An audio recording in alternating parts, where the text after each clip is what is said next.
ketika tergita kisah bagaimana Rasulullah Shallallahu Alaihi Wasallam menerima ayat tersebut, arak pelajaran yang paling berharga bagi kita semua dalam bermuamalah dengan Quran ini. Jibril alaihissalam mengulang sampai 3 kali kepada Rasulullah Shallallahu Alaihi Wasallam. Iqra ya Muhammad, ma ana biqari. Jawaban Nabi, apa yang saya baca? Diulangi lagi kedua kali oleh Jibril, Iqra ya Muhammad, ma ana biqari. Apa yang saya baca?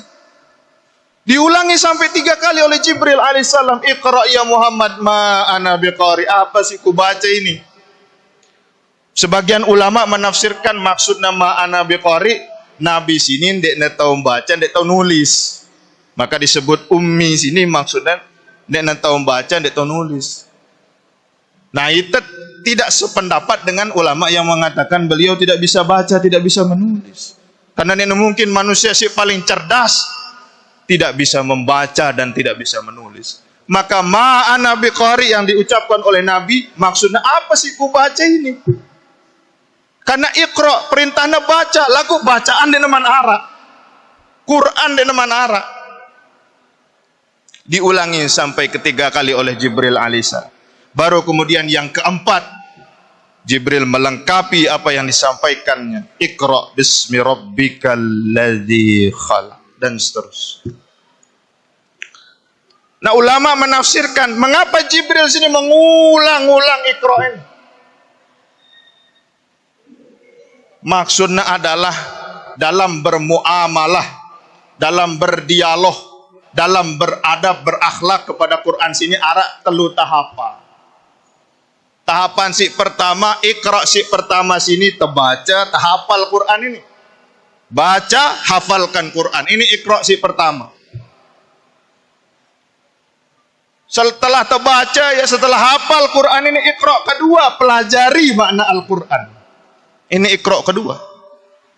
Setelah Iqra kedua terpelajari makna Quran, Iqra ketelu setelah belajar Quran, amalkan Quran dalam kehidupan.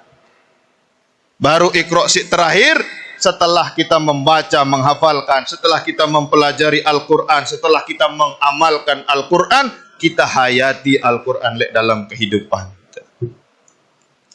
Jadi mun masih sekedar membaca, menghafal, ini masih Iqra si pertama. Mun wahita mulai mempelajari, Iqra yang kedua. Sudah mulai mengamalkan Al-Quran, Iqra yang ketiga. Menghayati makna Al-Quran, itulah muamalah yang sempurna dengan Al-Quranul Karim. Karena Quran sini adalah lembaran-lembaran yang mati, lembaran-lembaran yang tidak hidup. Ali bin Abi Thalib radhiyallahu anhu suatu saat memanggil selaput huffaz, selaput qurra, memanggil semua penghafal Quran, semua yang memahami makna Al-Quran dipanggil.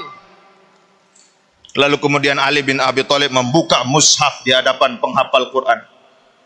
Beliau tunjuk mushaf, ayyuhal mushaf hadisun nas. Mushaf, coba ngeraos tipak manusia-manusia ini. Coba berfatwa tipak manusia-manusia sini.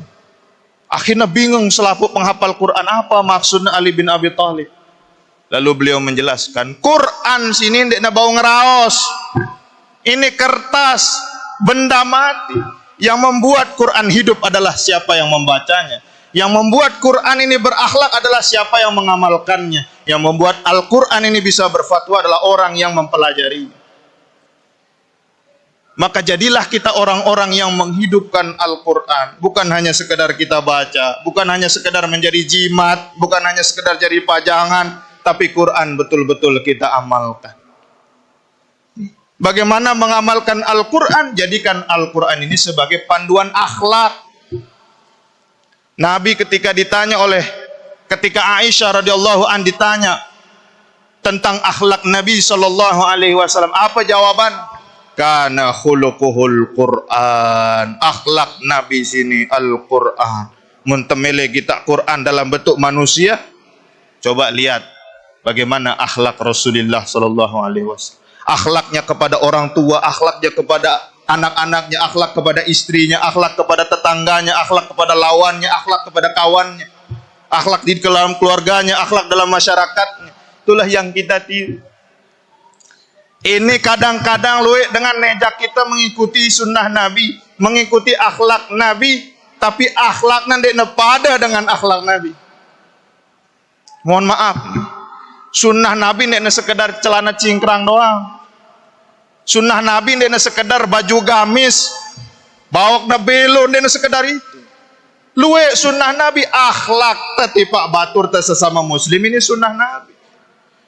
Ketika Nabi mengatakan sibabul muslim fiskun, mencaci maki sesama muslim perbuatan fasik, dendek caci maki batur meskipun lain angkun beribadah barang itu.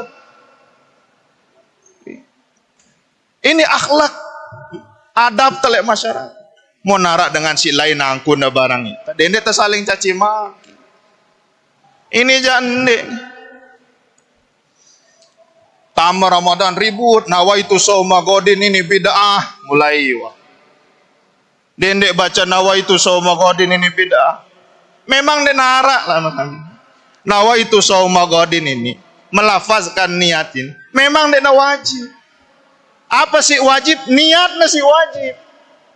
Maka lek dalam fikih niat sini qasdus syai, mahalluha fil qalb. Niat sini memaksudkan untuk melakukan sesuatu, tempatnya di dalam hati. Misal jemak ku niat puasa, lek dalam hati ku niat aku ku puasa jemak Ramadan fardu karena Allah Ta'ala. Wah sah niat. Kenapa harus diucapkan dengan lisan? Ulama ngajar itu untuk mengucapkan dengan lisan. Atena mantap, aten aranjak manusia.